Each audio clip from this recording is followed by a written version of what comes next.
got here, girl? Uh-oh, don't touch it. You get my little car. That's south of us. It's going to miss it. Probably in the Pottsboro region. We're here. Around the next few minutes. This is at around 8:23. It is a slow-moving storm, and things are coming together as well. That's why we were able to make it here. Pottsboro, you need to take your tornado precautions right now and demonstrate your We're ready. All I gotta do is just my mattress is just right there by the bathroom, and we'll jump in the bathtub and throw a mattress on us, and that's about all we can do. It's about the best walls I got. And now I don't know if you can hear it now. When the lightning hits, we hear the thunder, so it's right here.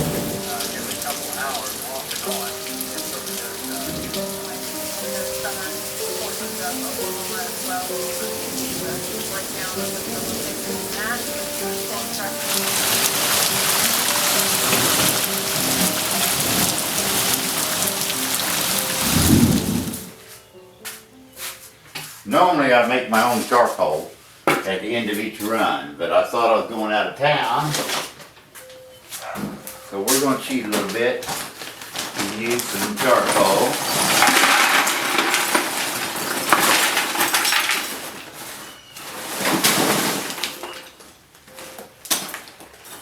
It's hard to find a good charcoal these days. It doesn't have any additives in it.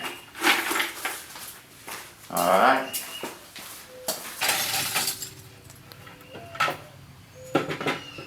Put a little bit of charcoal starter to make it easier to start it. Let me go get some fuel. Wood chips that the local pallet company, he just throws them away and just burns them normally. So I get free wood stock, and is a way of recycling his, he's just going to burn them and put all that CO2 in the air, and this machine doesn't put that much. After you take it through partial combustion, it just doesn't do it. It didn't put that kind of carbon dioxide out.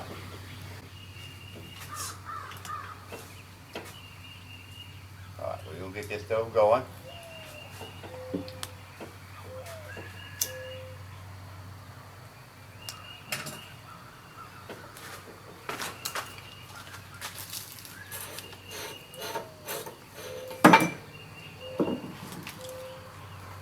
I had to get a little bit of air to it down there.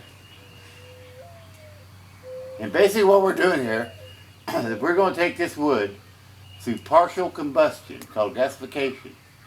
It's going to get a whole bunch of air down through there, and then by the time the air gets to the bottom of that silver pipe, it's going to run out of oxygen. And then that wood just going to produce that gas. And that heat's going to make that water vapor and wood vapors turn into a carbon monoxide hydrogen gas. And then that gas is going to get sucked out from the bottom through those filters and cleaned up and pumped out through here. And you can pump it out, use that gas for to heat water, like a boiler system, or you can use it for the motor. But it makes a gas, carbon monoxide hydrogen gas, that carries about 1/4 the heat as propane. But it's a good, easy, cheap way to be able to make your own fuel for stationary, for motors. You can put in the back of your pickup truck and run down the road. This one here is designed for about a 45, 50 horsepower motor right now. And I'm going to use that blower for right now to pull the air down through the stove because I don't have a motor hooked up to it. Otherwise the vacuum of the motor will pull the air that it needs down through there. Your regular fireplace in your house, let's say that just the straight burn wood, they're only like 25, 27% efficient in burning your wood, and it puts all that smoke and stuff out in the atmosphere. And it's just not an efficient way to burn wood. Well, these gasifiers, when you gasify it, and you can make an updraft gasifier and burn the gas as you make it, which is good, or you can make a downdraft type like this one and capture the gas. But they get anywhere from 60 to 87% efficient in burning that wood. And the byproduct of this stove after you gasify it is after you burn the flame, you have maybe a hair bit of CO2 that can actually be put back in the system, and water vapor. I'm actually, here in a little while, you'll see that I'll be making water here in a minute, which is pretty cool. You get sometimes those little generators that people buy, the motor goes bad. And they throw them away because they can't get the motor started. But the electrical part, the part that produces electricity, are always good. So I can usually get those for free. So I'll go get me a little 3,500 or 5,500 watt generator that I'll belt drive off my motor that runs off this gas. And then if I ever need any electricity from my house, I can just kick that motor on. Now these gasifiers, I'm not saying it's a 24/7 deal. You just turn this thing on and it's going to run 24/7. No, but you can turn it on and it's going to run most of the day for you. You got to tend it a little bit, and sometimes quite a bit. But if you wanted to, you could. You know, but I don't think you need an engineer, because the engineer right is if you want to redo it to where it have a turnkey operation to sell in the market, then you just rebuild it and put, maybe instead of an old wooden piece of wood I had sitting here, you go get the proper metal stuff and make a nice electronic box, stainless steel burners in it, you know what I mean, and the whole program. But this is just stuff that people give me, and I found, and I bought a little bit.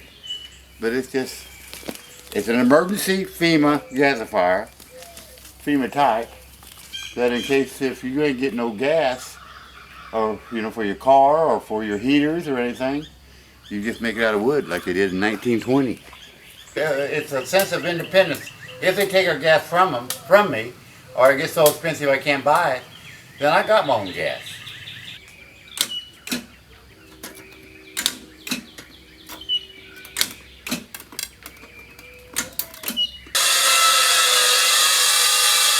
These filters will filter the rest of the tar and stuff out of the gas, where you can burn for propane burners, or for motors, stationary motors, or you can put it in your truck.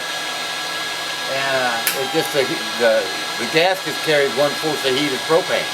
But right now we got her going, and it's starting to produce the gas, but we want to make sure we get a quality gas where it'll stay burning. And that's what we're going to test right now with this little propane filler. Takes usually about 15 minutes for the gas to get up to good quality. Right now it's wanting to burn, but it's not staying lit yet, so we've got to